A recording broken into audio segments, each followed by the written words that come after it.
ದೆಹಲಿಯ ದಕ್ಷಿಣ ಸಂಕೀರ್ಣದಲ್ಲಿರುವ 78 ವರ್ಷ ಹಳೆಯದಾಗಿರುವ ಪ್ರಧಾನಮಂತ್ರಿ ಕಚೇರಿ ಇದೀಗ ಅತ್ಯಾಧುನಿಕ ಸಂಕೀರ್ಣಕ್ಕೆ ಸ್ಥಳಾಂತರಗೊಳ್ಳಲಿದೆ.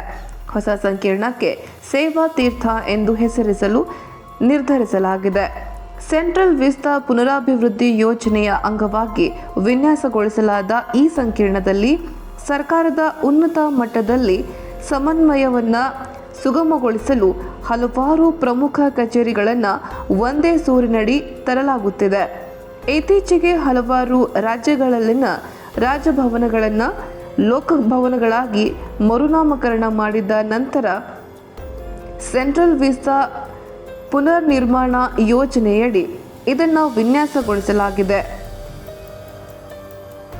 ವಾಯುಭವನದ ಪಕ್ಕದಲ್ಲಿರುವ ಕಾರ್ಯನಿರ್ವಾಹಕ ಎನ್ಕ್ಲೇವ್ನಲ್ಲಿ 3 ಹೊಸ ರಚನೆಗಳನ್ನು ಮಾಡಲಾಗಿದೆ. ಅದರಲ್ಲಿ ಮೊದಲ ರಚನೆ ಸೇವಾ ತೀರ್ಥ 1ರಲ್ಲಿ ಪ್ರಧಾನಿ ಕಾರ್ಯಾಲಯ ಕಾರ್ಯನಿರ್ವಹಿಸಲಿದ್ದು, ಸೇವಾ ತೀರ್ಥ 2 ಮತ್ತು 3ರಲ್ಲಿ ಕ್ರಮವಾಗಿ ಸಚಿವ ಸಂಪುಟದ ಸಚಿವಾಲಯ ಮತ್ತು ರಾಷ್ಟ್ರೀಯ ಭದ್ರತಾ ಸಲಹೆಗಾರರ ಕಚೇರಿ ಕಾರ್ಯನಿರ್ವಹಿಸಲಿವೆ.